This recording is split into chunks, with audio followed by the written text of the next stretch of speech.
Vous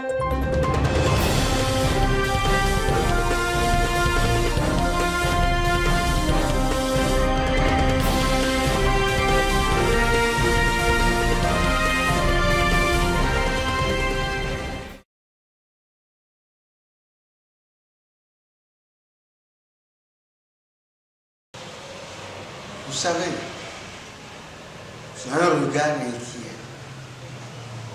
D'une part, parce qu'il y a de l'impréparatif au niveau de l'opposition. Que soi-disant, ces 14 c'est des gens qui n'arrivent pas à se retrouver. Alors que le pouvoir en place s'est préparé. S'est préparé depuis. Ils se sont prémunis. C'est des gens préacquis.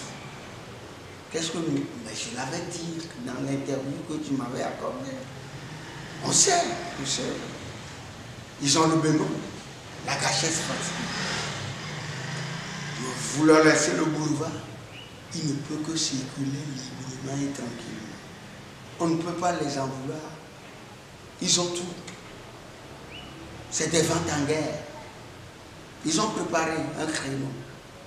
Il y a la Céline, non, au Togo. Il y a les Céline, non, qui travaillent convenablement. Qu'est-ce que vous voulez dire? Et d'abord, je vais vous dire une chose. Mais quels sont ceux-là aujourd'hui, en tant que tenants, qui peut nous appeler aujourd'hui en tant que l'opposition pour la négation, pour l'objet d'avatar, pour le changement de ce pays démocratique? Je dis que c'est une autre génération. Ça là, c'est tellement désuet. Je tiens à remercier qu'on continue comme ça dans les panels. Si c'est la monarchie, il faut qu'il y ait la paix. Il y a la monarchie au Maroc, l'Algérie, etc. Mais le vent les a emportés. Est-ce qu'ils ont la paix? Ils se retrouvent dans les mêmes situations comme chez nous. Mais nous devons dire qu'une paix qui boite le pas aujourd'hui vaut mieux que la guerre civile. Je ne m'en prends pas le pouvoir en place.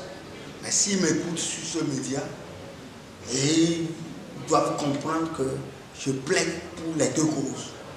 Les deux causes de l'opposition et du pouvoir en place. Mais ce qui est primordial, c'est le peuple qui est au milieu, qui doit retrouver sa liberté, sa situation d'antan, d'une manière ou d'une autre. La bienséance, on ne saurait même pas daigner à regarder si celui-ci a duré 100 ans. Dire une chose, en tant que citoyen, moi je ne suis pas du Nil.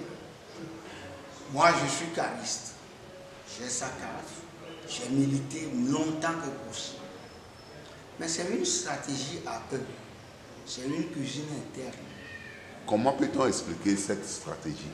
Non, je vais te dire que c'est pour voir les figures emblématiques, les figures de proue qui peuvent affronter l'autre côté du Nil. Mais je vais te dire que je t'assure, ils vont sortir leur candidat bientôt. Ils ont fait réserve. Ils sont en train de célébrer, non. Mais c'est des gens qui sont sérieux, très sérieux. Ils gardent la discrétion, leur secret polichinelle. Parce que c'est dans cette marmite qu'ils mangent. Je sais que du jour au lendemain, que la marmite va s'éclater, eux tous, ils seront en vue et au sud du monde. Mais nous n'allons pas dire qu'ils sont mauvais.